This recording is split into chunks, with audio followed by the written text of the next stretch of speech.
these are the following instructions. Each assignment is worth 100 points. Read instruction carefully and be sure to complete all aspects of the assignments. Be thorough and complete in your work. The assignment was developed to correspond chapters and so on and so forth, okay? All written assignment must be typed and double spaced.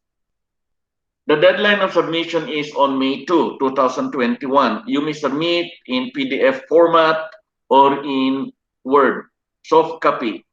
You can submit this through my email. Now, how are you going to submit your assignment? You use your ID number as the file name. Now, here is the assignment instruction. How will your assignments be graded? I have broken down your assignment mark into 5. Originality, that means to say it must be coming from you, is 40%. It must be original. Assignment title 5, introduction 5, discussion of 45, and conclusion 5. That makes it 100. Okay. Now, what are you going to write about? Very simple. Your assignment, you write something about this. Okay. Write a reflective essay on the importance of psychosocial nursing to nursing practice. That's all. No? You get the title, you get the topic. Write a reflective essay, your own essay, no? Yeah. On the importance of nursing practice. Now, your essay will contain the following: introduction, discussion, conclusion, and references if there is any. Okay. Now, what is the basic requirement of words? It will be here. Now you can see minimum of 1,000 words. That's only few pages, 1 or 2 or 3 pages. No, and then you're good to go. You have 2 months to work on it. No. Is there any question about this? The Victor, yes. if we finish, you can review it for us, or No it's not problem. allowed? There are only 3 of you. Okay. So the deadline is on May 2. Oh, Yeah, yeah. sure. So 2 months. Okay, exactly 2 months. I think you can work on it. So Yeah. this is already you see a preview of what you're going to have when you join the master's program. Yeah, you're going to have a lot of written assignments also because you're expected to write a thesis, your research work. No, okay, that's number 1. So you take note of the deadline. It's May 2. Now I will discuss with you also your IRAT. IRAT is like a quiz. Now, the coverage of your IRAT is, I'll present also the IRAT. 1 chapter. So, the IRAT is actually here. Chapter, let me see, huh? It should be here. Yes. 1 chapter. You have to read, okay? The problems with spiritual distress, it is covered under weeks 4 to 7, okay? So you have to read this, and I'm going to give you 10 questions. All right? So 10 questions from this chapter. Can you do that? Yes, doctor. The IRAT or the test will be given on 16. Can you read the whole or the first 10 pages? Would you like to read the whole? Or would you like to have a limitation on page only? What do you think? Better to have limitation. Oh, okay. So I'll give you the first, disregarding the top, until page 11. Will that be okay? Yeah, doctor. No problem. Let me see. No. Yeah, until page 11. Until this, no? Okay. 300. Until this only. Thoughts and beliefs and perceptions. Okay? Can you Okay. take note of that? I do not need to reflect this in the email, no? So until page 11 only. Okay? So that means to say 378. No, 379, right? This is actually coming from your textbook that I give you. So up to 379. I'll take note of that also. So 10 questions will be coming from here. Okay. So you will answer that online. I'll give to you the answer, the quiz, I mean, online. That will be on March 16. Any question? No, it's clear. It's clear. Okay. Now, on the seminar, what are you going to do on the seminar? So another one will be seminar. I decided to let you cover weeks 9 to 10, no? Transitions across lifespan. Now, what are you going to do in the seminar? Basically, you're going to report. You're going to teach. That's what you're going to do, okay? I'll give you an average of um, 30 minutes online also, just like what we are doing. You prepare a PowerPoint and then you come out with your class for 30 minutes each. Okay, that can be done on April 27. Now let's try to distribute. I think I emailed you this morning, no? The Yes, distribution. yes. So you use psychosocial aspects of healthcare. This is the textbook. Do you see online? Do you see my screen? Yes, doctor. So who is given chapter 10? Disability is here. No, somebody must be given this one, no? I can get doctor. No, I think somebody. I give the assignment to. Let me check. Because this morning I emailed everyone. Yeah, okay. Yes. No. Disability. Sheka, right? Yes. You got it, isn't it? Disability. Okay, I'll get, no problem. So this one, it is from this book, no, by Meredith, Psychosocial Aspects, no? You prepare a 30 minutes class, okay? Okay, okay. So chronic conditions, chapter 11, who got it? Wafa. Wafa, do you understand? Get it? Then Manira Yes, doctor. will take chapter 12 on sexuality, okay? Okay, doctor. So it's here. These are all found in Psychosocial Aspects of Healthcare by Meredith Drench. If you have that textbook or if you do not have, please download. It's there in the website. Okay? So that will be on April 27. No, no. Yeah, April 27. Okay? So you prepare. Any questions? Doctor, Yeah. yeah, there is any number of slides we have to be left No, it's up to you. You get it? okay, okay, You have to prepare 30 minutes slide, okay. a 30 minutes class. If you can hold a class for one slide for 30 minutes, why not? You get it? So I will not limit the slides. Now it's up to you. Okay? Okay. All right. Any questions so far? But it's 30 minutes. All right? Inshallah. So hopefully, no, you can do it. You are already teaching there. I think you are having some positions there, so there should be no problem with you. This is also a preview when you go to master's degree, okay, for next semester. Any questions so far about the requirements? Take note of this. IRAT is 10 pages up to 379. That is more, that is actually forthcoming March 16, 2 weeks. No? Then seminar, it will be April 27. You still have some time to prepare. Then for your assignment, May 2, you still have some time to prepare. For the ICA, I will give you the schedule, then I'll let you, I'll decide on which topic we're going to cover for the exams. Okay? So for now, that will be for our assessments. I would like to go and complete our materials now. Any questions so far about your quizzes, about your assessment, and so on? No, it's clear. For me, Everything's clear, yeah. right?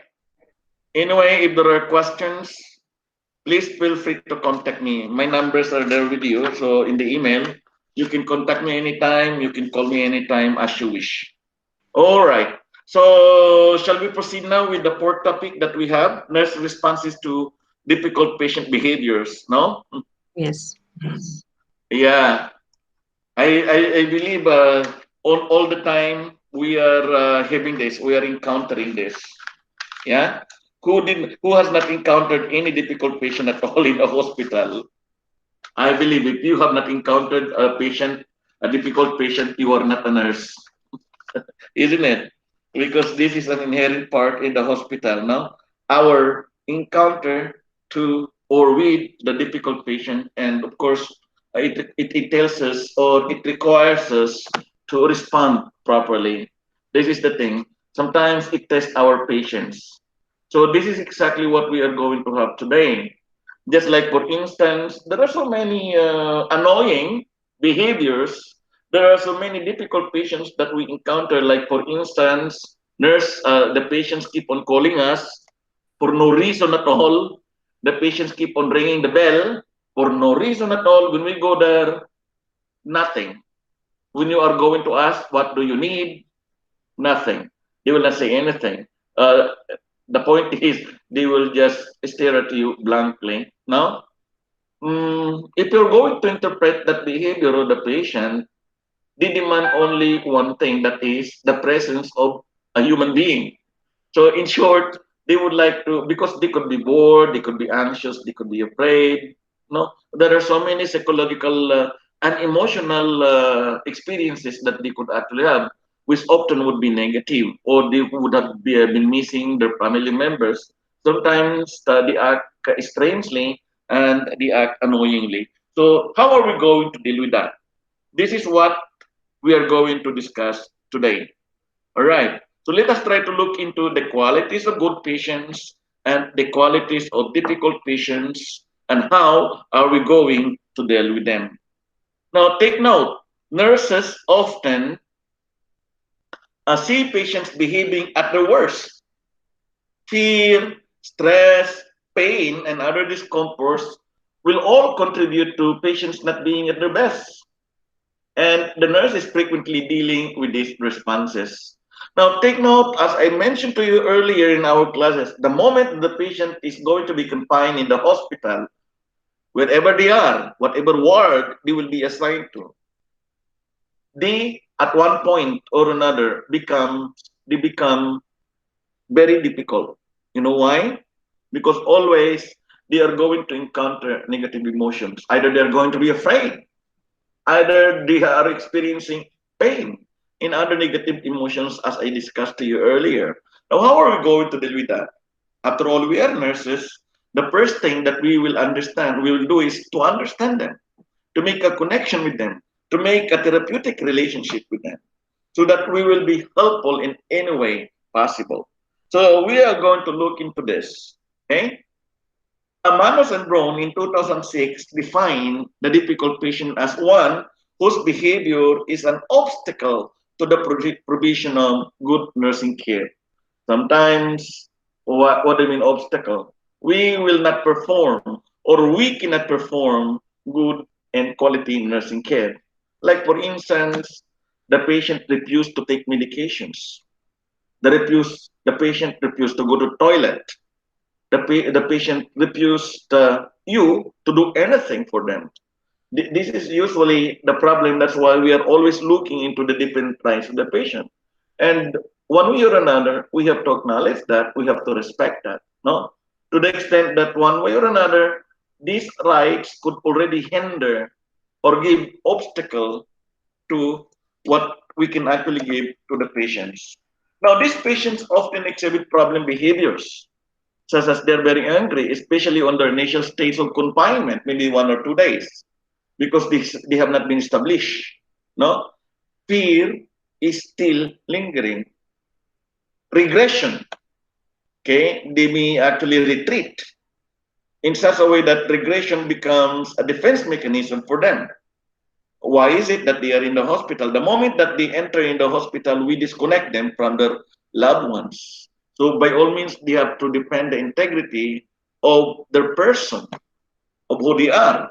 Their self-esteem is also threatened when they are hospitalized. Somehow they need to cope. Somehow they need to fight back. So they utilize several or series of defense mechanism and coping mechanism at that. No? Some patients may be out of control, or some patients may be manipulative. These are some of the patients that we are actually holding on, we are dealing with almost every single day in the hospital. And of course, the question is, how can we hold our patients as nurses? How can we take care of them? So these are the main reason why we need psychosocial nursing, knowledge of psychosocial nursing to become effective to our patients. After all, we are there to help them. After all, we are there to care for them. Okay, moving forward. Now let us try to look into nurse-patient interactions. Whether we like it or not, we need to initiate interaction with the patient. We cannot, we cannot ignore the patient. If the patient is assigned to us, whether we are annoyed or not, of course, after all, sometimes we are human beings, we have to acknowledge our emotions. We have to acknowledge our feeling that we could be irritated with one or two of our patients. But we have to hold on. We have to check our emotion in such a way that we will still be effective in giving nursing care to them. So by all means, we have to initiate nurse-patient interactions. Now, what are we going to do and how are we going to do it? Now, the nurse-patient interaction is based on the continuous flow of communication between you and the patient with input from both, right? But most of the time, input will be coming from you.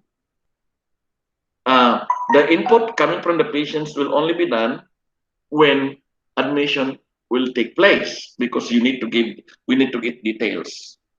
The thing is, in order to maintain a therapeutic relationship, in order to maintain rapport, you need to understand the patient background.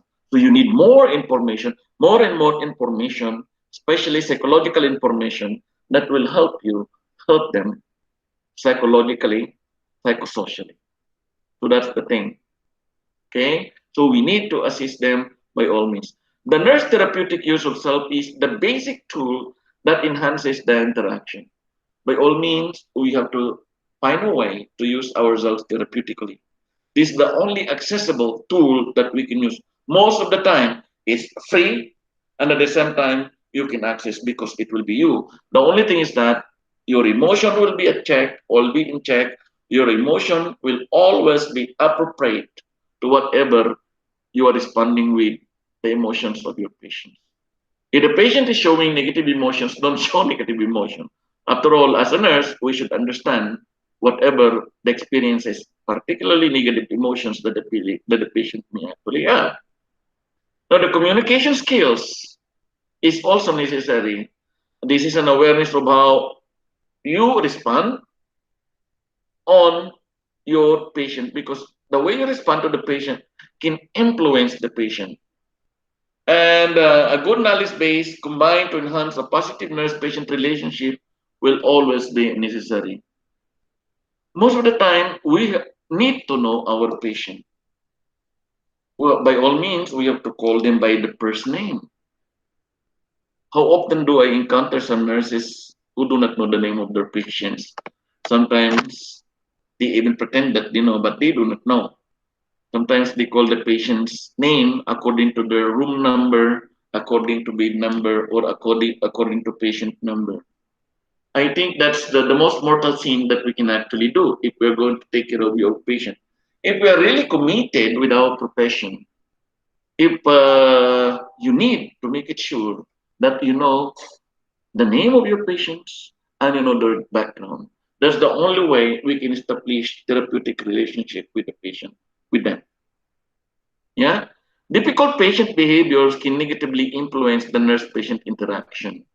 The feeling of negativity between the two of you, and possibly the quality of nursing care. Sometimes you are very annoyed with the patient. We have to admit that. We have the negative feeling, so therefore we will not go. Or when we go to the patient, we do not talk to them.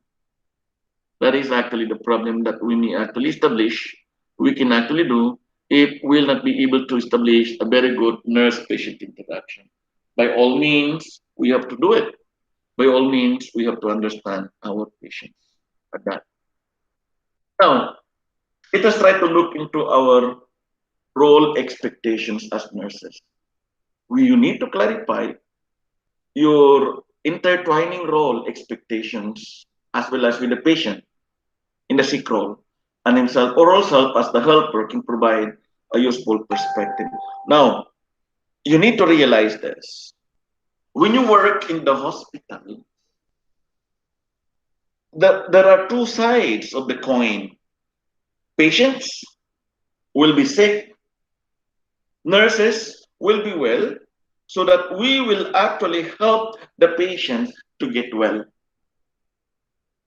You see, so we keep on understanding that role. Therefore, if the patient thinks about it, and the nurses will always think about it, we are always in the position to give.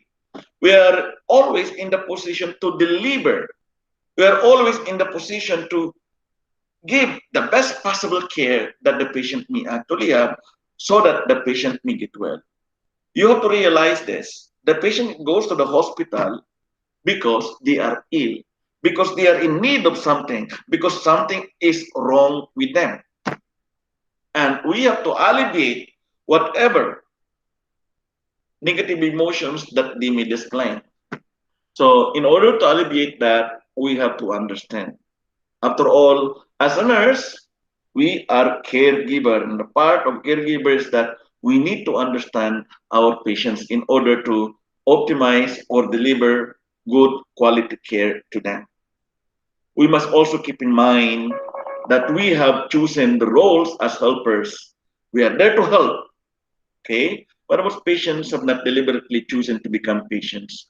As I mentioned there, you know, given a chance, they do not want to be there. They do not want to be in that bed. Who wants to be sick?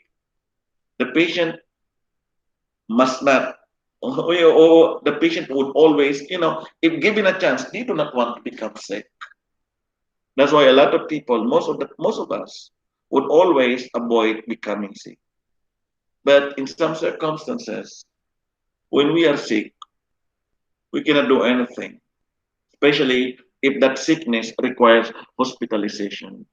So the patient needs to go to the hospital so that we can actually deliver nursing care. After all, without the patient, we can never be nurses. When we are in the hospital, we will assume the role of a caregiver. And that's it. If we are going to assume the role of a caregiver, it follows that we need to understand or we must understand our patient. That is usually the key. So we need to understand our role, and the patient also know that. No, they are always expecting something from us. So that something must always be given to our patient. Now, let us try to look into the nursing process with difficult patient behaviors. How and what are we going to do? You see, these are the processes that we need to consider. We have the assessment step. Assessment is the most difficult thing that we are going to assume. Because in nursing, if you're going to review your nursing process, we need to find out what's wrong.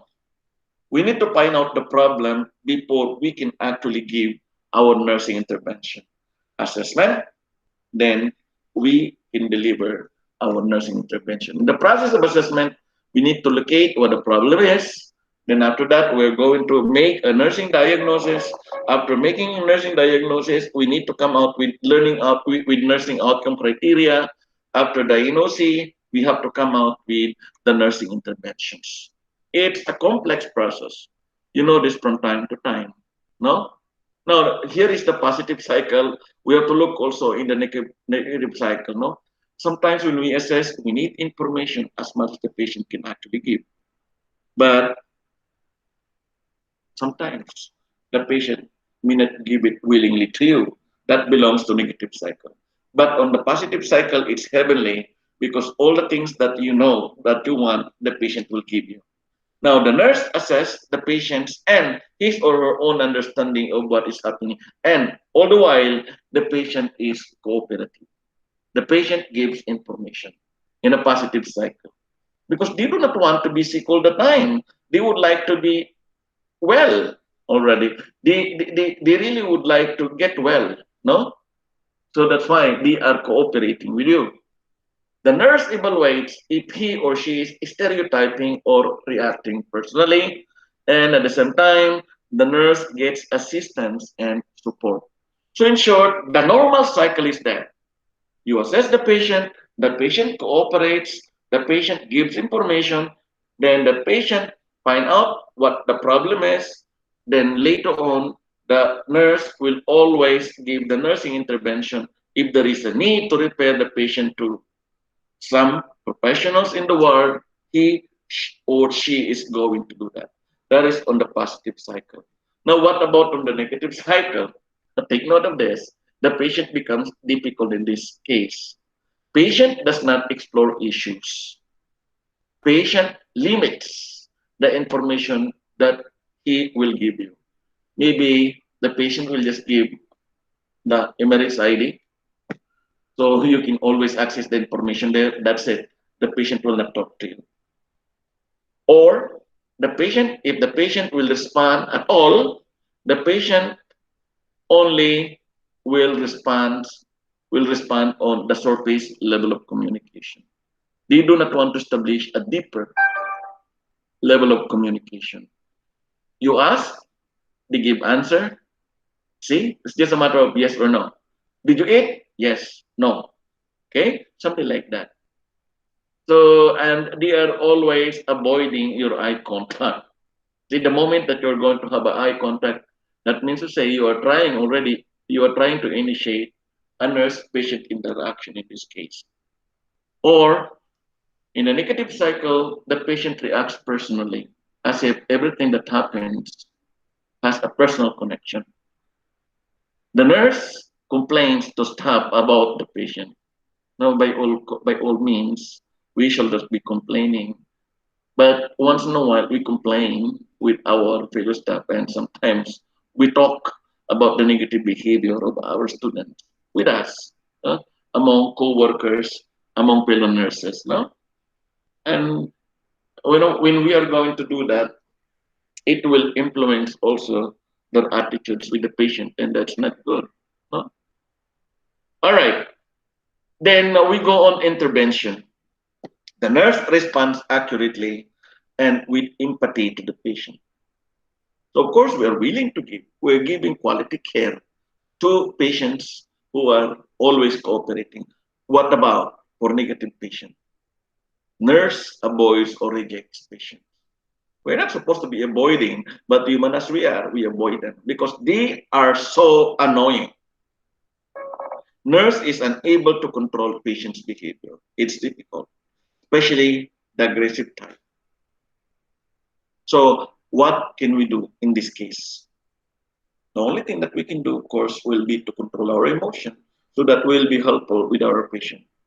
That's the thing. If we cannot control the patient's behavior, then we control our negative reaction to that behavior so that we can always give or deliver quality care.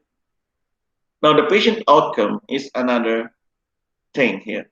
Patient feels heard, accepted, and understood, resulting in less anxiety. Remember, as I started from the beginning, I told you from the beginning, the moment that the patient enters the hospital, they are already left out on their own. What do you mean by that? If they're left out on their own, they will be separated from their family members. They will develop negative emotion. They will develop anxiety. They will be afraid, among others. You see? But the moment that we will connect with them, they will feel so at ease.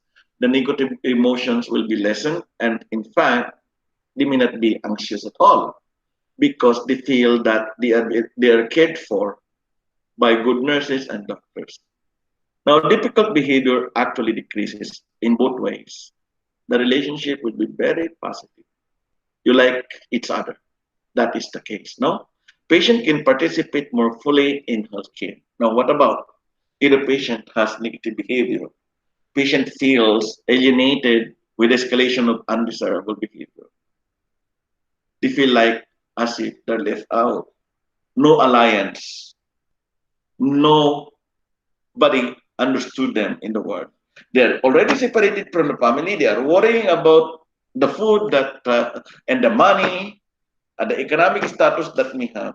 You know, in some countries, the moment that you are going to be hospitalized is disastrous already because it drains your wallet. In United Arab Emirates, we have a very good insurance system. That's okay. But in other countries, you see, you're going to think about so much about the economic destruction that they may have, including the economic bankruptcy, because it's very difficult and expensive to be hospitalized. You're going to worry about that. The patient worries about it.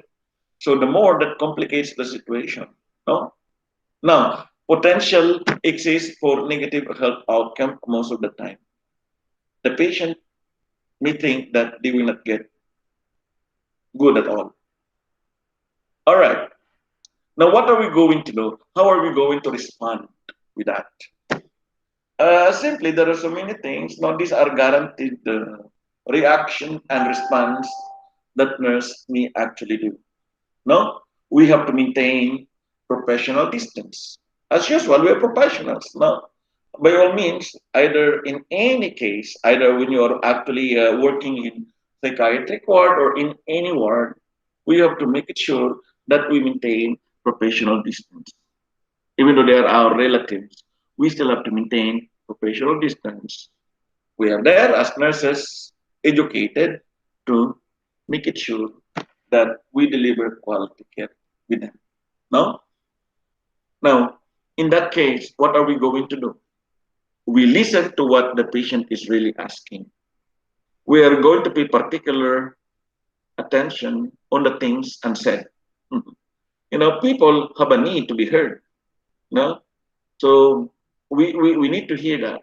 When patient tells a nurse about his or her concerns and problems, he or she may simply need someone to listen and understand.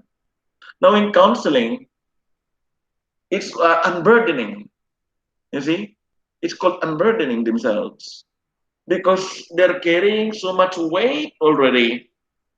They do not need a solution on that particular time. All they need is a pair of ears that can listen to them. They do not even care, they do not even need advice. All the care will be someone willing to spend time to listen to their stories so that they will unburden themselves. That is the only key. So we have to listen whatever will be, whatever the patients will tell us. Sometimes we have to be discreet in agreeing or disagreeing with them. We are discreet, supposed to be in accepting their stories, no? But we have no chance. We have no time to challenge. This is the basic rule. We will never challenge the patient's story. We let them tell. All we have to do is to sign, to nod, to encourage them to talk more. If we will do that, then half of the work as a nurse is done. Because the moment they're going to do that, they unburden themselves already. We establish therapeutic alliance, we establish communication, we establish nurse-patient interaction, we establish nurse-patient relationship. No? Then later on, we can easily do every possible things that the nurse may actually do. We assess the patient's ability to use comments or receive information about more negative emotions like anger before sharing them and risking alienating the patient. So we have to find out if they will take what we can actually give them or not. If the patient is aggressive or not. All the time, in every negative problem, the negative emotion that the patient will display, nurse can always check on that. If a nurse determines that even with the evidence of a specialist, he or she will not be able to work with the patient without bias, then alternate arrangement for patient care need to be made. You have to talk to the nurse manager, especially when you feel that you are ineffective. By no chance supposed to be we have to give our all to the patients. But sometimes, human as we are, you and the patients that you take care will not take. So you have to make an arrangement. Okay. That's why once in a while I keep on telling you we have to check our emotions. But I think this is seldom being done, no? When you actually change patient with another nurse. That's one alternative that we have to consider. Okay. Now let us try to look into patient issues. What are the issues that we can always identify with the patients? Number one, covert communication. This is consciously or unconsciously, patients often communicate the real needs and wishes indirectly. So many things sometimes, no?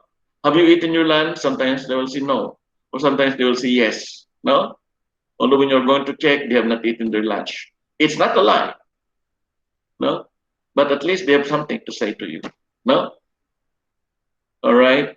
Now sometimes uh, we have to notice and see words, no? If a nurse determines that even with advice of a specialist, he or she will not again be able to work, then we need to find another alternative. This is usually the case. Another very possible issues that we will consider will be transparency. This is very common in psychiatry, no? What is the meaning of this? This is a very common issue with difficult to care for patients. What's happening with them? Sometimes, even without being aware of it, the patient transfer early childhood perceptions, feelings, and experiences onto people with whom he or she is currently interacting. You see? Now, what is actually the meaning of transference as a nurse? So, we are going to be very careful with this one.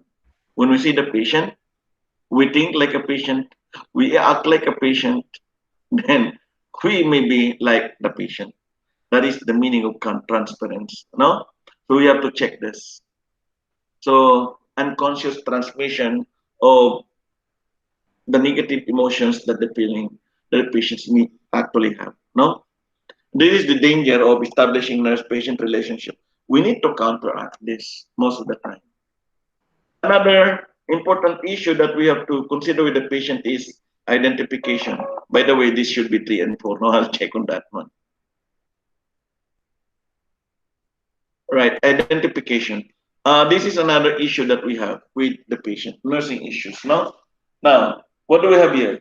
The nurse may identify with patient because of similarities such as age, something like, I speak with the patient. I am the patient. I think like a patient. I pity the patient. That is the thing. We identify with the patient. Maybe they're our relatives. Maybe we feel close to them. Maybe we have something in common with the patient. We belong to the same culture. Maybe we belong to the same tribe. Maybe we belong to the same family. Maybe we belong to the same country. Maybe. So that's the thing.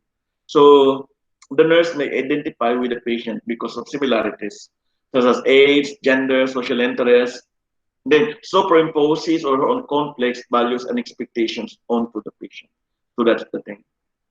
Identify with the patients. And we always use this to the disadvantage of the patient. Something like that the way we deal with them, the patient must also deal with how we deal with the problem.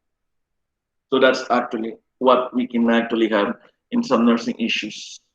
Of course, there is what we call as counter transparency. This is to counter whatever we have in transparency. Now here, the counter transparency is a conscious or unconscious emotional response to the patient based on their own inner needs rather than on the patient's.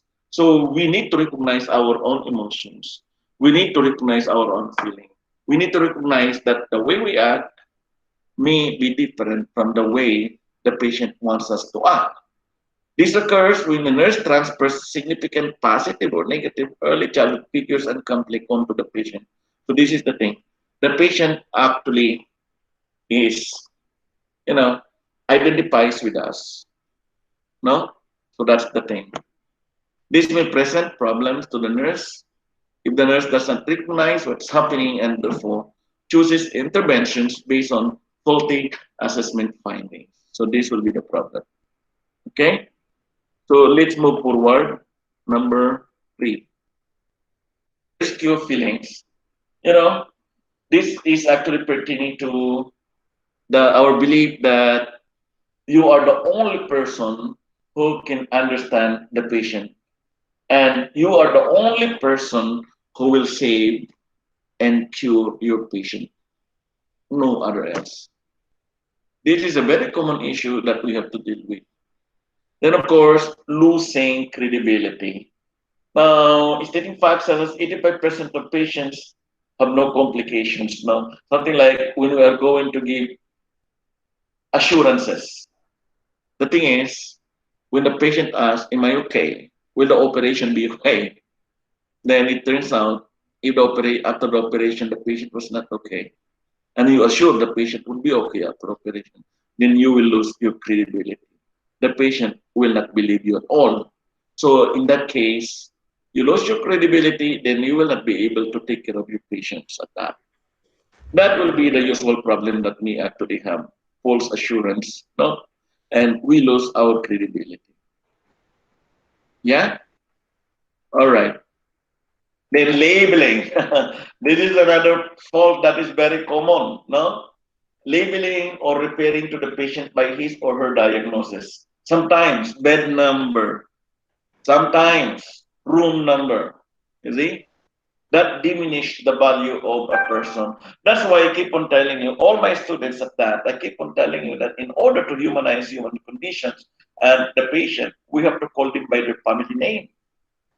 We or by the name. After all, the sweetest word that a person may actually hear from us would be our name.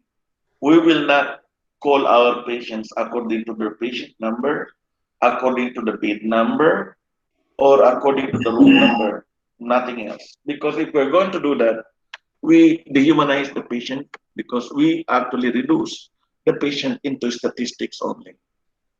Although sometimes we are doing this innocently, but we have to move away from this practice. Doctor, for me, I'm doing it. Now you know. Honestly, yeah, because we have so many prisoners, no? That's Yeah. why I'm calling the microphone psychiatric patient. Come for meds. Yeah. So They are you know coming with already. this, no? No, something like this will not be good. You know what I mean? I'm telling you honestly. So maybe next time, no? That's the Yes. reason why you are coming to school, because we would like to improve our performance, isn't it? Our handling of the patient. I'm going to tell you, the patient will love you if you're going to call them by name. Even though they are prisoners, they're also human beings, isn't it? Yeah, I know, doctor, but for me, because they are too much, so many, no? I cannot call each Yeah, one. that's right. So it's like that. Overwork. I know it's Yeah. wrong. Mm. You try to find a way. Maybe, when you actually when you are calling them, maybe you call them by name, isn't it? Honestly, Yeah. for them, they don't care. No, they may not say it. Actually, Maybe yes, maybe yeah. yeah, they will not say it. No, they will not say it to you. But you see, when Shaika, will you please come to the nursing station? Yeah, isn't it? Yeah. Compared to, if let's say they are going to your, let's say, prisoner number 5, prisoner number 5, come to the nursing station. So there is a big difference between the two, isn't it? Yeah, I know. Yeah, Shaika or prisoner number 5. No, the sweetest name that the sweetest word that a person may actually hear will be their names. So under no circumstances that we will call them according to numbers. You try to find a way to remedy that situation. Yeah, Inshallah. they will love you. I am telling you. Prisoners are human beings also. They are there just because they committed something wrong, but it will not reduce their humanity, isn't it? Yeah. So that's why when they call their name, when you call their names, we restore the humanity in them. That's the thing. Yeah. Okay. Uh, because the prisoners or any other at that will not be defined according to the crime, according to the wrong deeds that they committed, isn't it? Yeah. So Yes. there are improvements that we have to do. No. All right. We move forward now. strategies for survival. We have to come up because sometimes we are overworked, just like what you said. No, there are so many. We are overburdened with so many things, with so many works to do. No, something like we do not even know their names. I struggle also because once in a while I have 80 students. How do I call them by name? I need to memorize their name. You see, I do not want to call them according to ID number. You are assigned with your ID number, isn't it? You see, your ID number we call sometimes, we refer to some students according to their last two digits. And I do not want to do that. By all means, when I talk to the patient, I call according to their first name. That's why I have to memorize their name at all costs because I do not want to reduce the humanity of a single human being, even though they are my students. Now, we are the same. The only thing is that I'm a teacher, you are a student, but we are the same. You get it? Yeah. So here are some overall recommendations can help nurses to cope better with difficult patient behaviors. No, personal survival strategies also need to include strategies to maintain number one, objectivity, and number two, we need to prevent burnout. This is the most, noted problem that we have so far, burnt out, isn't it? If you do not enjoy your job, the tendency is that after a few weeks you will be burnt out already. That's why I keep on telling my students, you have to visualize every morning what you're going to do. Because you see, some students, some nurses are just actually doing a la karim, whatever will be, will be. You know what? So they will just actually there, how many patients, then they will be assigned with specific patients. They do it without strategizing, without strategy. Now, in the morning, the most ideal thing that we are going to, that's the reason why there is what we call as the endorsement. When you endorse your patient from shift to shift, that will be the time that you're going to plan on what you're going to do, so that you're going to enjoy your day's work. So as a nurse, you're a human being also. You're not there as a machine. Yeah. So that means to say you have to enjoy whatever is given to you, including your job. Job is a God-given activity that we have to do. This can include another one, of course, relaxation. No. So something like you can play music once in a while. You can actually go out and have a coffee and so on. Not work, work, work, work. Let's say, that's why you have, when you feel so tired already, you go to some quiet place and drink a cup of tea. Enjoy. I have so many students who are very cheerful and I like that, no? They enjoy every single day, every single second that they stay in the hospital. Sometimes they joke with one another, green jokes of that, no? Even Filipinos, if you're working with Filipinos, they are full of green jokes, isn't it? You know what's the meaning of green jokes, huh? So when you're working with them, they are very happy, happy-go-lucky. I do not know. These are the qualities most probably that we have actually gotten, because sometimes like we have to do something when time is very boring, especially at night time. No? We have to do something. Okay, we have to do stress management techniques, no, and assertive training. All right, we have to develop our professional support also, no. We have to train ourselves once in a while, and having a break. That means to leave, especially at this time there are 12 hours shift. I cannot think of that, no. I believe that if you are going to have a 12-hour shift, that will not be good for nursing profession. But of course, nevertheless, we adapt that. No, we are overburdening ourselves. So let's proceed with additional thing. The next one is uh, develop a sense of team cooperation, where we will have the capacity to mingle with other profession, to share with other profession. No amount of, even though you are the most selected, you are the most efficient nurse, you cannot save the day. You need the cooperation of others. You need the assistance of others. You need the doctors also. You need every single individual in your work, including the errand boys, the tea boys, the janitors, the janitors, the attendants. and so on. Now, attending classes and reading about modeling commonly seeing difficult patient behaviors gives you more effective tools as well. It will be very helpful. And of course, every single day, we as nurses must maintain a satisfying personal life. And that means to say you are very happy. No? No matter how much your salary is, you are content. If you are very content with what your life, you do not aspire for so much, that will be okay. That will be very helpful in your survival strategy. After all, when you go to the hospital, it's a war. Really, it's a war because you see, there will be you are battle diseases. You're going to battle diseases. You need to defeat diseases, and at the same time, you have to have human relations with your patient. So you have to establish nurse-patient interaction. You have to establish therapeutic alliance with your patient, among others, and that will be a challenge in any way. All right. Now we have to move forward. Let us try to identify, just in case, this is one of our survival strategy, no? We have to ask the help of other people. Let's say social workers. Every single hospital do have social workers, much more in the psychiatric ward. Okay? We need to identify also if in case there are advanced nurse practitioners in our, or there are expert nurses in our area. So we need to connect with them. We need to connect also with nurse educators or managers. Nurse managers must not always stay in their offices. They must also do or go where the action is.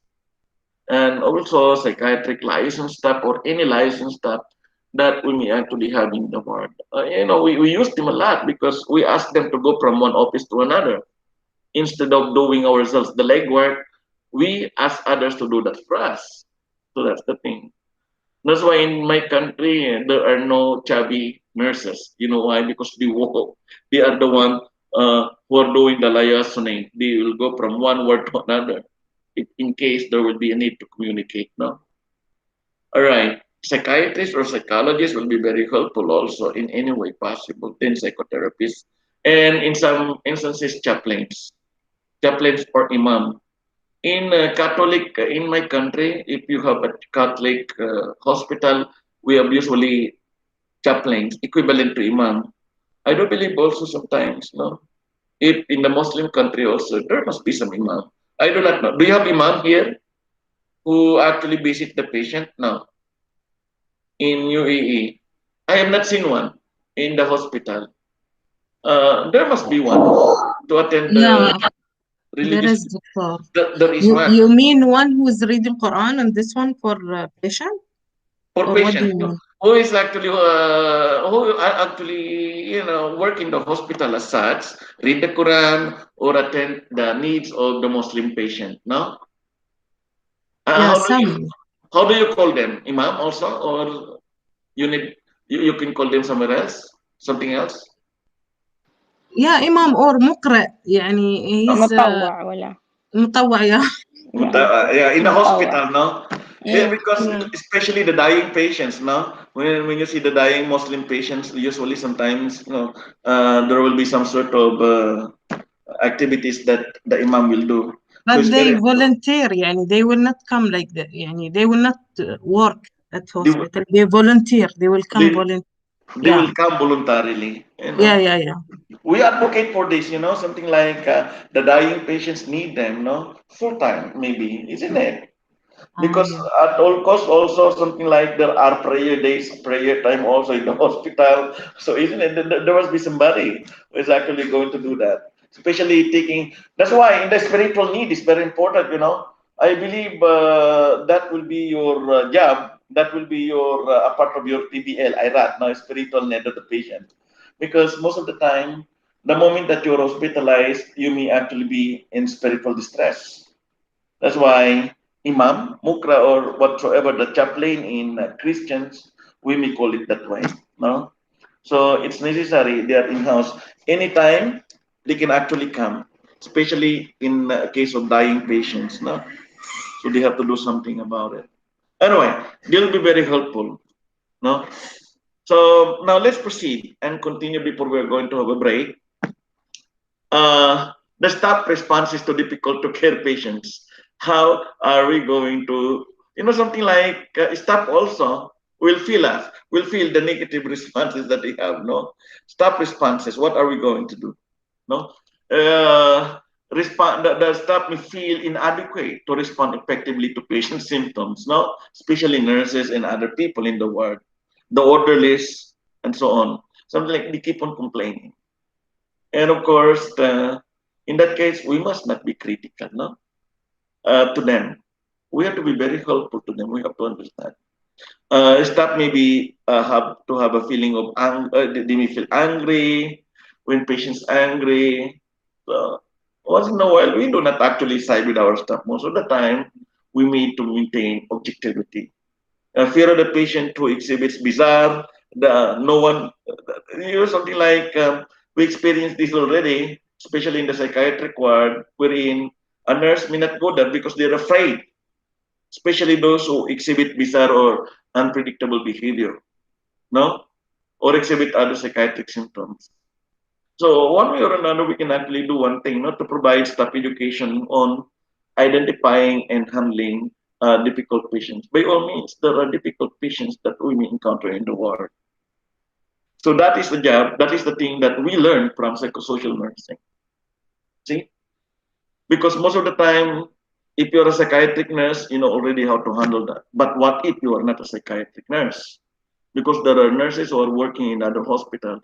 That is where psychosocial nursing comes in. Psychology is not tackling this. Psychology only tackles normal behavior, how to understand behavior.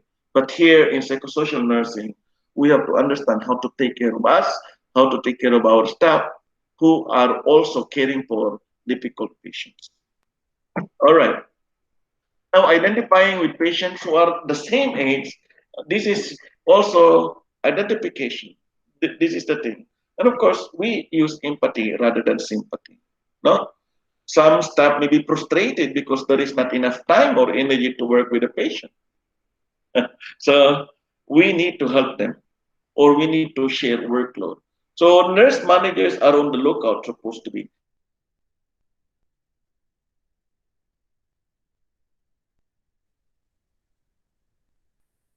Concern over being manipulated by patient demands. No, patients are demanding. But so far, I only see few, but most of the patients are very cooperative, no? Maybe because of the barrier in communication. That's one of the things that we have to look into also. So we have to schedule consistent staffing, but whether we like it or not, nursing ward, nursing, our nursing service would always be understaffed. No? Because if you're going to look at the census, we are occupying at least 85% or more most of the time our ward, and that will make it difficult for us. No, labeling is there, so we have to foster staff value system that precludes patients labeling. We have to remove labeling because, as I said, we are one and the same with the patient. The only thing is that we can give care and the patient can receive care. Uncomfortable with certain personal topics related to family dynamics or personal history, something like sensitive informations. Now we have to make it sure that the patient understand that receiving and getting information is a part of our job. So we need to educate them and we need to discuss that with them also. Okay, now we move forward. We are going to look into mental health consultation. Now, in psychosocial nursing, this is one of the main agenda and main job that we have to do. Sometimes agencies request outside consultation from mental health professionals like psychologists, right, to support staff education. We need to constantly educate our staff. I do not know if we have time. Do you have how often do you do in-service training? Do you require your nurses to do in-service training all the time about so many topics? Or we are just swayed by the in-service training by the doctors, not nurses. We do not conduct our own, you know. What do you mean, seminar? You mean? The seminar conducted by nurses Yeah, I am in doing the it. hospital. Very good, no? We Yeah. have to schedule that most of the time because some hospitals may not be doing it, no? because the doctors are already doing it, but the focus of doctors will be different. Now, if we're going to do it, the focus will be on nursing care. The focus will be on some sort of the emotions of our patient, how we care for our patient. After all, the agenda that nurses will actually have will be different from doctors. So that's why I'm very happy that you said that, because we need to continue that. We need to continue doing that. No? All right. Now, the consultant may be of mental health clinical nurse specialist. There must be someone. That's why you're very lucky now, because you're actually taking already some education in psychosocial nursing. You may utilize what you're learning from here in order to help your staff also. You see? So this is the thing. The specialist needs to have experience and skill in providing consultation, as well as some understanding of the type of problems the staff is encountering. Now, the staff that we have in the hospital are also human beings. They may have pressures, they may have negative experiences, they may have problems, most of the time financial problems and family problems we often encounter. How are we going to help our staff become effective in solving their own problems? Because you see, you cannot deliver quality care of to the patient if you yourselves do have some sort of existential crisis. So the only thing that can help you will be yourselves and other mental health practitioners or trained nurses who know how to handle situation. So we need to do that, no? Once in a while, the presence of psychologists and the presence of psychiatrists in the hospital would be necessary. Of course, in some other countries, if we see a psychiatrist, it's already a taboo because they may be run as something else. Likewise, if we see a psychologist also, it's a taboo. But in other countries, it's an open one because we need to see psychologists and psychiatrists as healthcare professionals who are ready to help and assist staff and nurses in distress. So we have to do this once in a while. The next one, of course, is the facilitative attitudes. What do we do?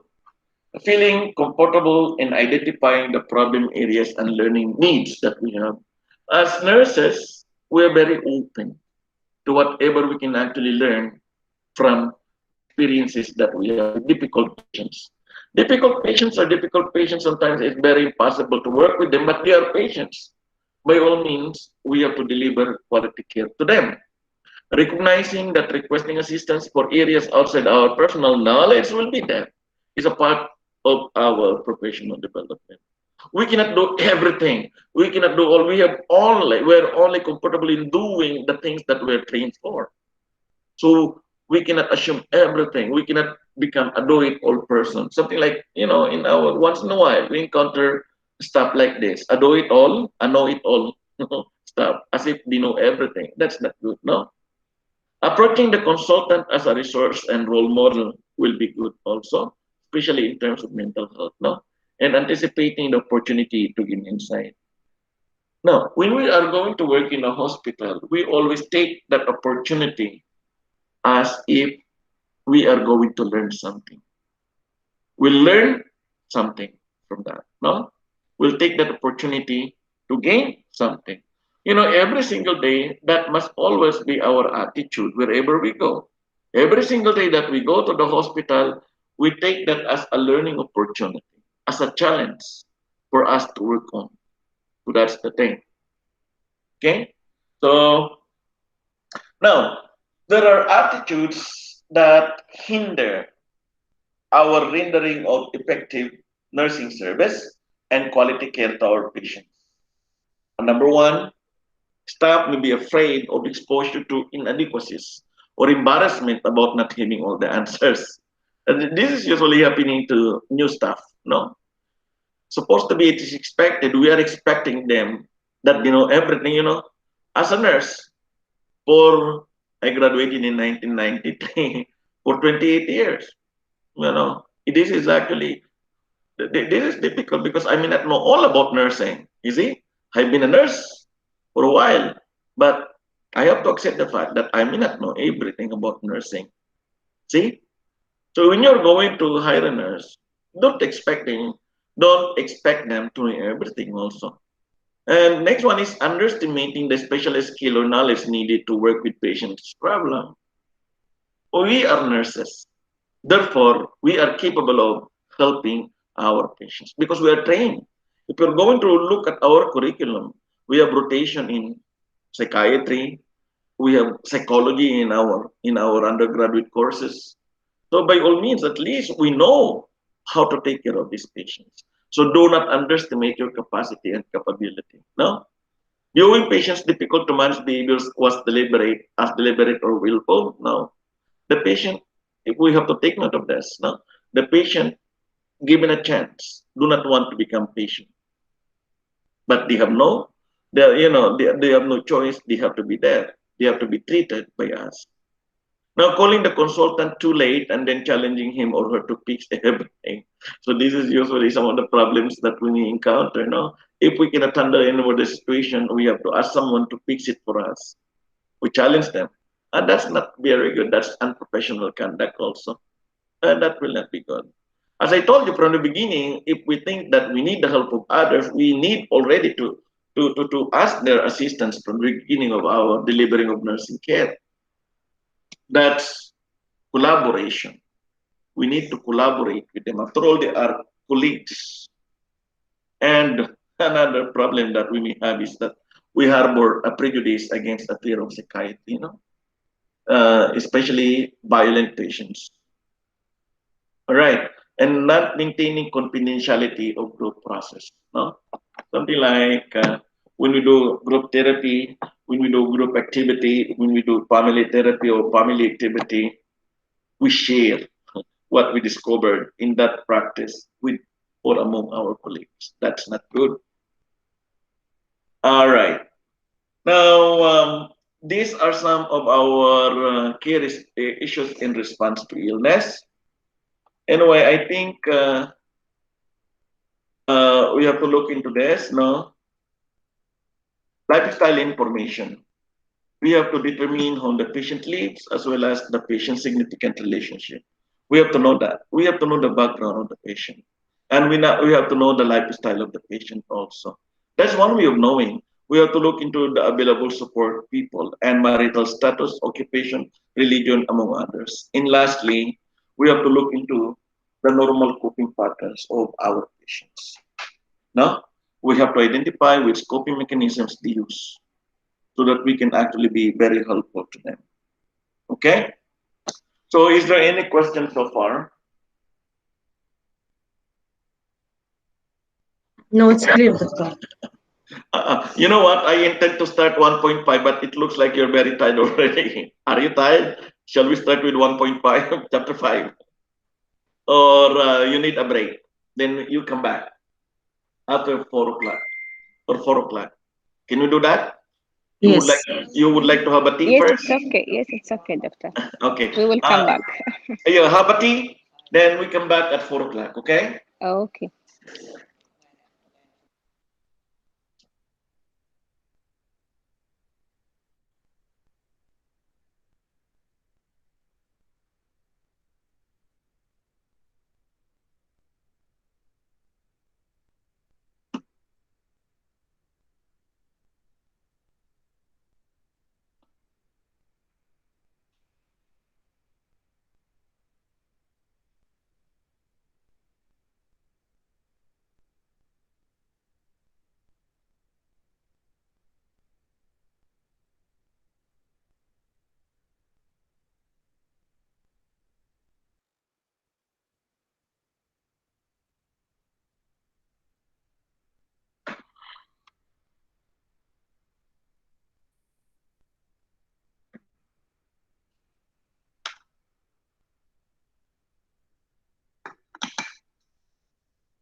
Shall we start?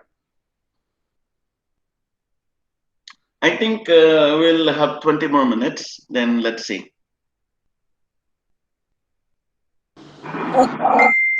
Okay. So the next topic is chapter 5 of your textbook, crisis intervention. This is actually necessary right now because we have been doing crisis intervention for the last 12 months in the advent of COVID-19. And of course, there are personal crises that we are encountering. How do we deal with that situation? How are we going to do, and what are we going to do if crisis happens? Just like the crisis that we have today, we cannot control the situation. So how do we solve it? See, it takes some time to solve it. It takes a lot of resources. It takes even the government to do something about it. So what is exactly the thing that I'm actually doing here, that I'm giving you here? Now, one way or another, we are always experiencing crisis, and we have to solve it. All people experience crisis. Now, the crisis, what I'm preparing to is a state of disequilibrium resulting from a stressful event.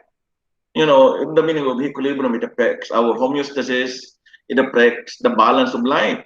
Now, look at the situation right now that we are having. Everything is changed in 1 year. And they are telling, in my government in the Philippines, we are telling that our government will come back in 2023. That's too long to go. But I do hope that in United Arab Emirates, the government will come back within the year, hopefully.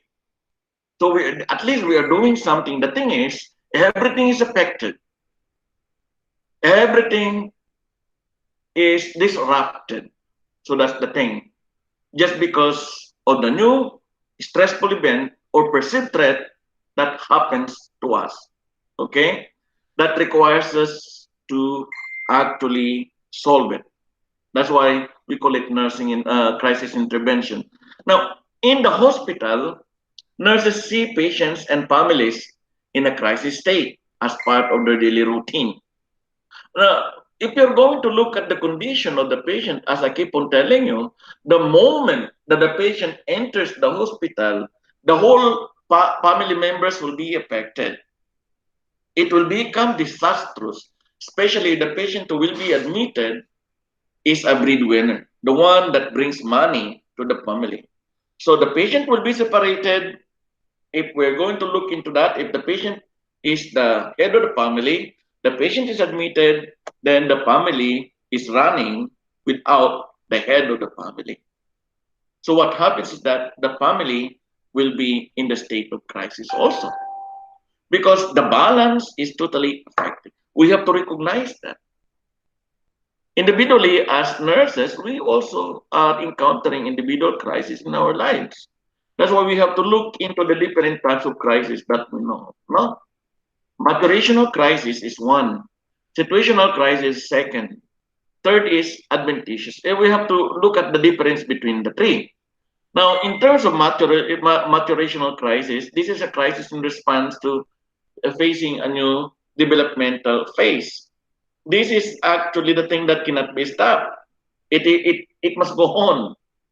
But one way or another, this is a positive crisis in any way, because there is a need to develop or improve from one stage to another. Just like young adult leaving home for the first time in order to live with a husband or live with a wife or raise a family.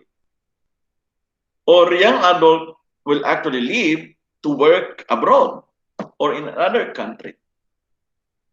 So this is exactly the main point. It is positive, but there is a balance disruption. Why?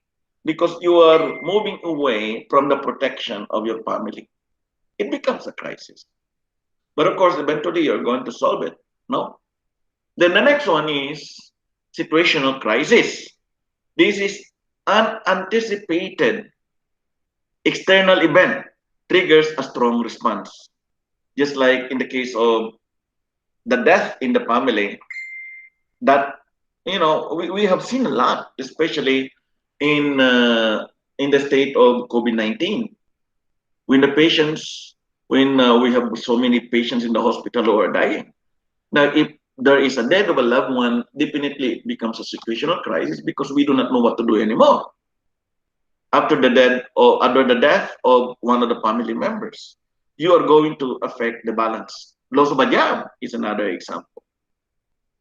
Or, as I said, Shaika, going to jail is another situational crisis because you do not know what to do next. You do not know what's going to happen. Are you going to stay in jail forever? Are you going to stay in jail for 10 years, for 1 year, 2 years? You do not know. It depends on the judge. So this is the thing. It becomes a situational crisis because this is unanticipated. And another one, the thing that's actually happening right now is a disaster, adventitious crisis. This is a natural disaster. Now, what we do right now is the pandemic of COVID-19, it becomes a disaster because, we need to pull in lots and lots of resources in order to overcome them, in order to overcome this. So it disrupts definitely our lives. In fact, it disrupts our education. You cannot even come to the university. That's actually the problem. I cannot even go to Abu Dhabi because there are so many, there are so many protocols that I have to follow.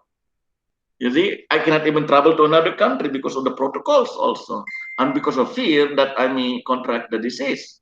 Although I have been vaccinated already, but it could be a problem. No, it affects it affects economy among others. Right now, whenever we are going to take care of our patient, nurse must respond to the patient crisis because we are to treat that way. It's a situational crisis. The moment the patient is hospitalized, there is a big change of the situation. It becomes a situational crisis, right? So how do we do and what do we do as nurses? Okay, so number one, of course, it's natural because we are human being. We feel anxious or unsure about how to proceed. No, now how to proceed with the care of our patient. Now, becoming over-involved and attempting to take over for the patient, possibly causing the patient to become dependent on the nurse. This is usually the problem because we would like to assess by all means our patient. So, on the other hand, the patient becomes over-dependent to us. We have to avoid that. We have to maintain distance. We have to maintain professional distance with our patients. We have to maintain objectivity. That's what we can actually do. No? Viewing the patient's crisis as insignificant. Any little crisis. This is usually the thing that I'm telling you. A little problem will always be so much for the patient who actually undergoes it, who actually experiences it. There is no little problem for the patient, for anybody who experiences it. Like for instance, this is usually our problem as parents also. That some of our children are complaining about a pimple, a small pimple. We think that is insignificant, but no, it becomes significant to them. So that is the thing that we have to understand. Taking on some of the patient's anxiety, we cannot do that. We can only help our patient solve their own anxiety. This is the fundamental of psychosocial nursing.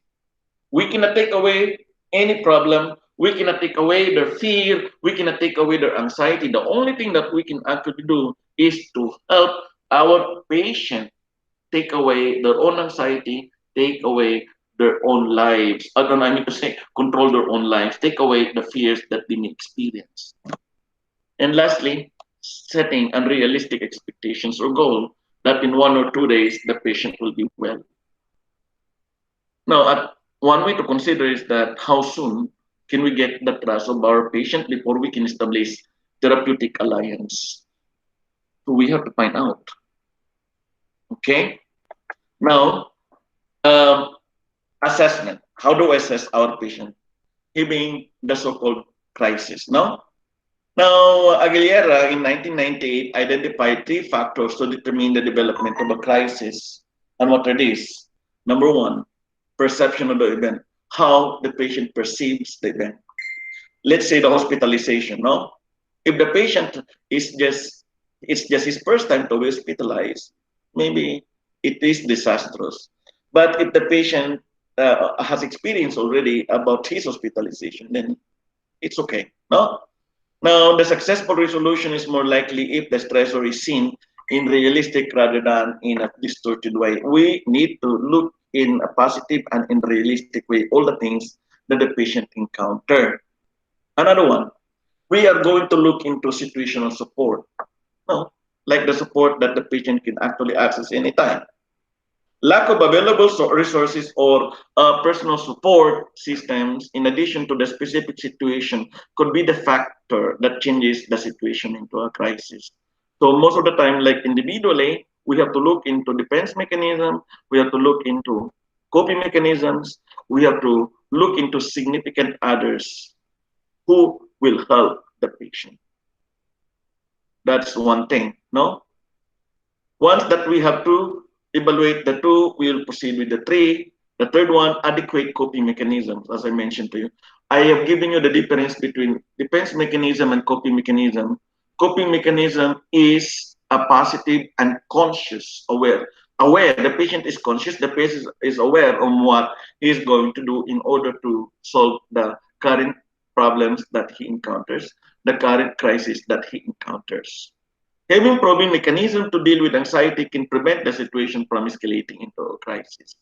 Take note of that, no? If the individual has never used effective coping mechanisms before, then there will be a problem. It will escalate into crisis. So we have to identify that and we have to find out what can the individual do. So this can come out when we establish therapeutic alliance with our patients already. All right, moving forward. Now, the key of understanding the situation is that we need to enter into the life of our patients. We need to establish therapeutic relationship.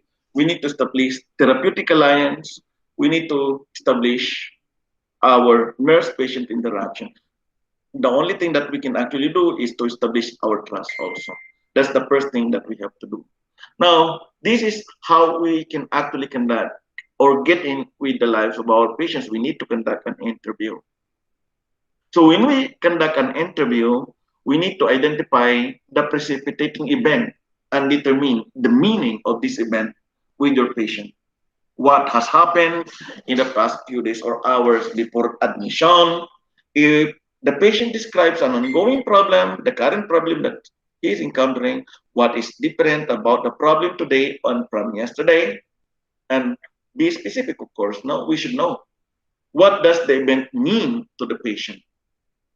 As I told you, a problem is always a problem.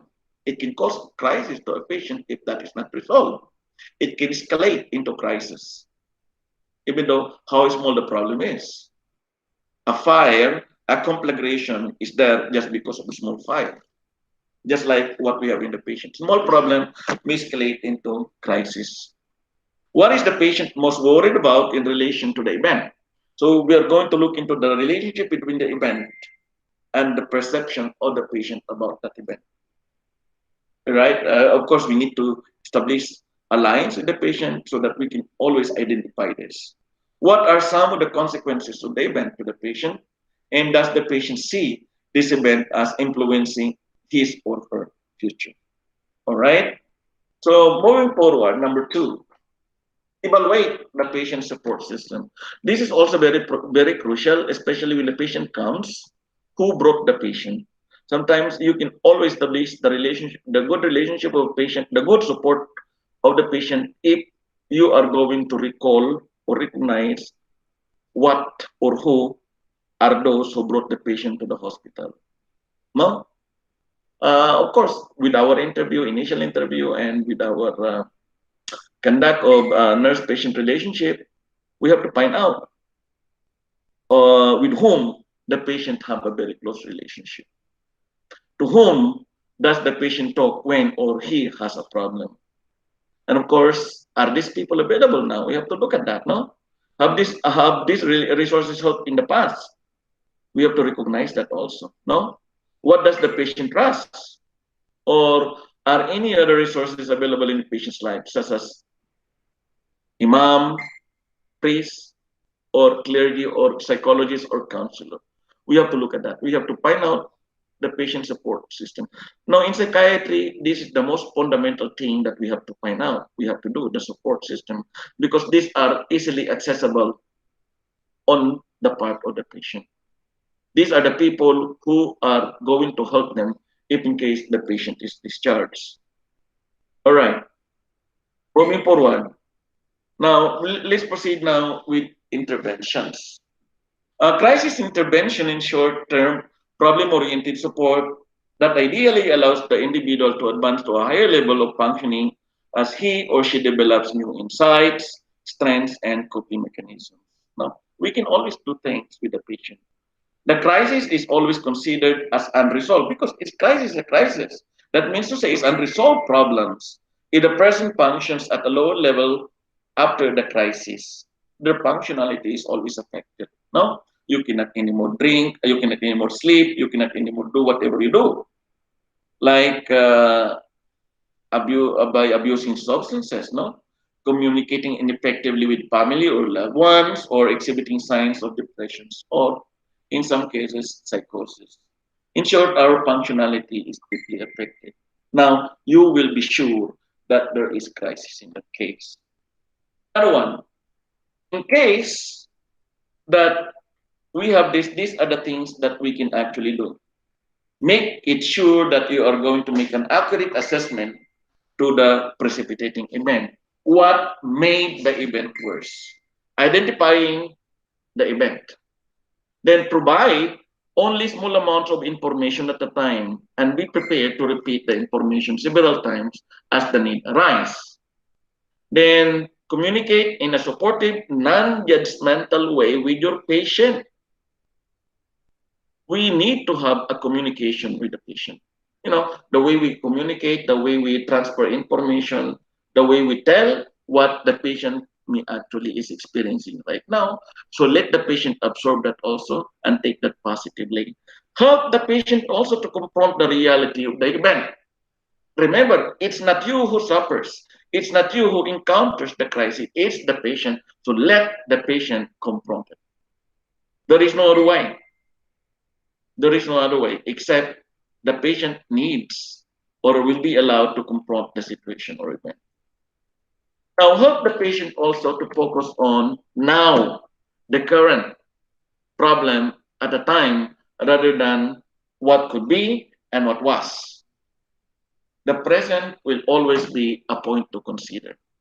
Now, in some situations, you may need to direct the person as to what to do next. We have to help, we have to show the way, but we do not push. We have to show the way. And something like we as psychotherapists and counselor and psychologists, we just act like a mirror. We have to show what could be the possibility so that the patient, let alone, will decide. Then eventually, you encourage the patient to express his or her emotions in a socially acceptable manner. That will be the time if they will be able to communicate already what is inside them, then 90% of the time, of the way, the patient is already okay.